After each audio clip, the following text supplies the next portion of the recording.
Hey, tappers. Today, we're going to talk about how to stop people pleasing with EFT tapping. Now, people pleasing is something that, in and of itself, when you talk about it, feels shameful, right? Just saying it is kind of like, such a people pleaser. Ew, they're such a people pleaser. Release the judgment. Okay. We're going to become curious instead and dive into how did it become a thing for me in the first place? People pleasing is actually a survival technique. This is something that you learn from your fight or flight response. So let's dive into that for a second.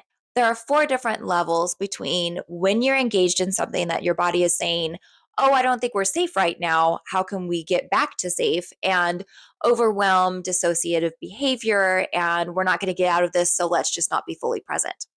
The first step is fight. Okay, our boundary is encroached upon and we try to reestablish it. Okay, hey, back off, you're making me uncomfortable. If that's not listened to, then we step into the next level up, which is flight. Okay.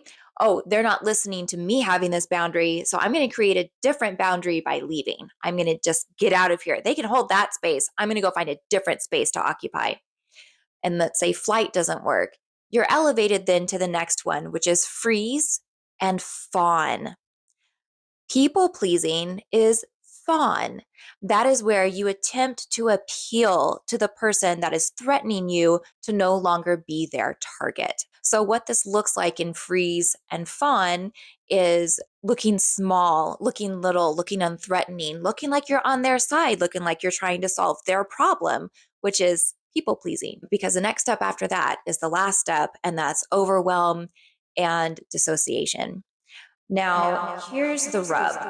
You don't always get to start down at fight. If you are already so full in your engagement, say you have so much stress in your life, you have so much past undealt with trauma, you may be starting at a higher level. You may be stuck at freeze and fawn. Okay, that just may be your go to. Also, if it's something that you utilized and it worked, and you did get out of the target of your aggressor by using that, then now your body recognizes that, your mind recognizes that as a survival technique. So now it's something that you're going to engage in because you know it's a place that you can utilize to become safe. So, what people pleasing actually is a really smart solution, which was likely your best option and your only sense of control that you were able to gain in a very overwhelming and daunting situation. But what does that mean for you now? And if it's something that's so fabulous, then why does it feel gross and why do I want to get rid of it? The answer to that is because now it's outdated.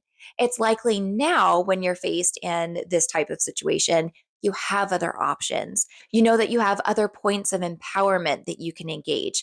And people pleasing just doesn't need to be where you go to all the time. However, Your brain needs to be given the update. so often when we're trying to update something, the first question we ask is, okay, I don't want this. How do I get rid of it? Well, getting rid of your solution to safety is going to come up with a lot of resistance. Your brain isn't going to think that makes much sense to do. So instead, ask yourself this question: what belief do I have that keeps people pleasing relevant? If it's my best chance of being okay, then that's what you tap on, because that is the upgrade your brain is asking for in order to release it, in order to give you permission to let it go. Because your brain wants to be on the same team with you, but it communicates differently, and your logic adult mind isn't enough for it to understand how to do that. So while tapping, ask yourself this question, and then whatever comes up for you, then tap to release that. Another way you can approach it is to ask yourself, what would happen if I wasn't people pleasing? Would I be criticized, be abandoned? Would I get yelled at or attacked? Would I fail? What is it that is so daunting that the answer of people pleasing is relieving? Once you have a better idea of these tappers and you're no longer judging yourself for having this response, the way to tap it out usually becomes clear and easy. Let me give you a little example. This may not be where it comes from you, but now you can see me tap on it.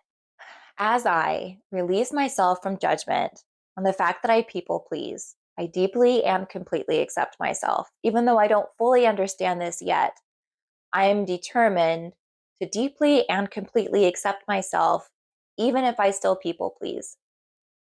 I acknowledge the fact that I did my best. I acknowledge the fact that this is a survival mode for me and that part of me needs to be heard and needs to feel supported before I can let go of it. So, what belief do I have that allows people pleasing to still feel powerful? It's my only sense of power. It's my only sense of control. It's the only way I have any control over my environment. Even though part of me still believes that people pleasing is the only way I still have control over some of my environment, I deeply and completely accept myself. And I acknowledge that that was a long time ago. And I have many other options now. I wonder, what are my other options? Well, now I can leave. Now I can call someone. Now I can make choices. Now I can determine who's in my space. Now I can, and so on. Allow yourself the acknowledgement first and release that emotion attached. Then become curious and just ask questions. If you need more clarity, please feel free to email me or leave a comment on this video. I'm here for you, and let me know of your success with this. I'll see you soon.